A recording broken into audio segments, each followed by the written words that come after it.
আল্লাহর হুকুমে ইবলিস আজ কথা বলবে। সে তার অনুসারীদের উদ্দেশ্যে শেষ ভাষণ দেবে। সে কাঁপতে কাঁপতে মিম্বারে দাঁড়ালো। কোটি কোটি জাহান্নামী চুপ করে আছে। আগুনের শো শো শব্দ ছাড়া আর কোনো শব্দ নেই।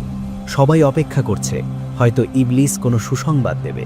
কিন্তু ইবলিস যা বলল তা ছিল তাদের কফিনের শেষ পেরেক। সে বলল, আল্লাহ তোমাদের সত্য ওয়াদা দিয়েছিলেন, আর আমি তোমাদের মিথ্যা ওয়াদা দিয়েছিলাম। আজ আল্লাহ তার ওয়াদা পূরণ করেছেন, আর আমি আমার ওয়াদা ভঙ্গ করলাম। তোমরা কেন আমার দিকে তাকিয়ে আছো?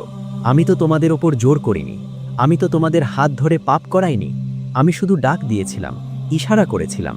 তোমরা তো সেই ডাকের অপেক্ষায় ছিলে। তোমরা তো চাইতেই পাপ করতে।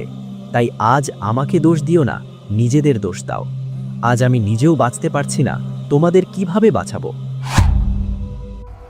কি নিষ্ঠুর বাস্তবতা! এই কথা শোনার পর জাহান্নামীদের আশা চিরতরে নিভে গেল। তারা বুঝতে পারল এই 1000 কোটি বছর ছিল মাত্র শুরু। অনন্তকাল এভাবেই চলতে থাকবে। ভাষণ শেষ।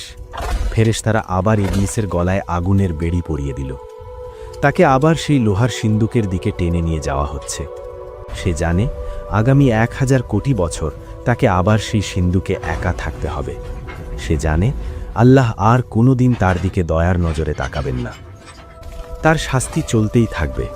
চামড়া পুড়বে, আবার গজাবে, জাক্কুম খাবে, হামিম পান করবে। পবিত্র কুরআনে আল্লাহ বলেছেন, খালিদিনা ফিহা আবাদা। তারা সেখানে চিরকাল থাকবে। কোনোদিন যদি এমন ঘোষণা আসত যে 1 কোটি কোটি বছর পর জাহান্নাম থেকে মুক্তি দেওয়া হবে, তবুও ইবলিস এবং জাহান্নামীরা আশায় বুক বাঁধত। কিন্তু না, সেই দিন কোনোদিন আসবে না। 1 কোটি বছর নয়, 100 কোটি বছর নয়, গণিতের সব সংখ্যা যেখানে শেষ, সেখান থেকে তাদের অনন্তকালের কান্না শুরু।